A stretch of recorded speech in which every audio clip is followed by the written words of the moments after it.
Mr. Chairman, first of all, I want to thank you and the Appropriations Committee for its hard work on bringing this important legislation to the floor.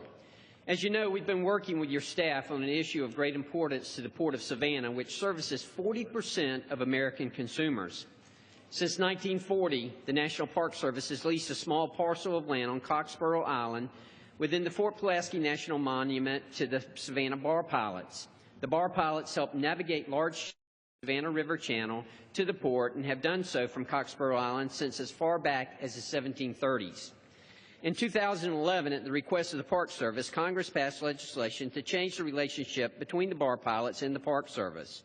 With the enactment of the Fort Pulaski National Monument Lease Authorization Act, Public Law 112-69, the relationship between the bar pilots and Park Service was shifted from a series of special use permits to a non-compete lease of up to 10 years.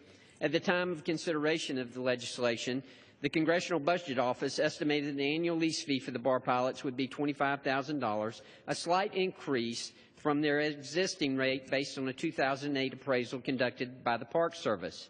It has come to my attention that the Park Service is attempting to use passage of the legislation to increase the lease fee by as much as tenfold. This is extremely problematic because such an increase could threaten the force of our pilots off of Coxborough Island. Simply given their history on the island, the idea of forcing the bar pilots to relocate is inappropriate in and of itself.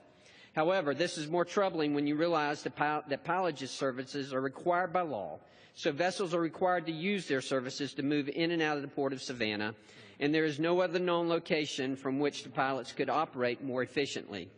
Moving the facility could lead to longer transit times for vessels, increased safety risk in foul weather, delays in ship movement, and greater fuel usage for pilots and vessels waiting call on the Port of Savannah.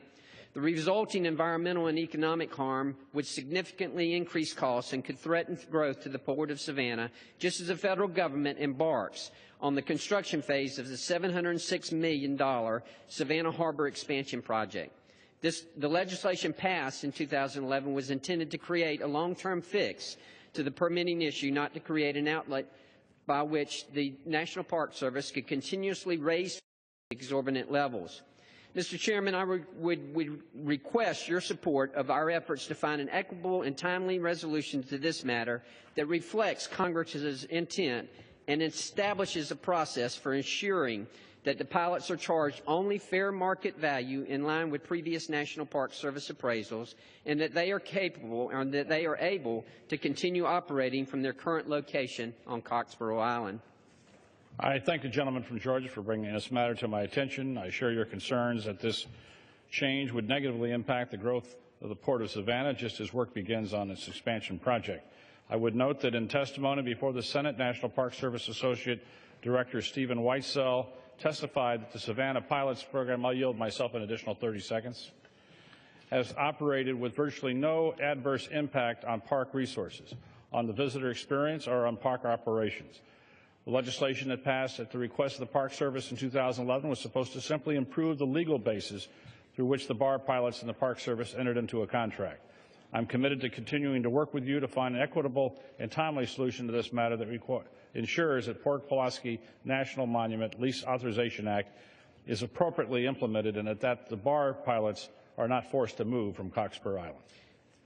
Thank you, Mr. Chairman, for your attention to this issue and for your service in shepherding this important legislation through the legislative process.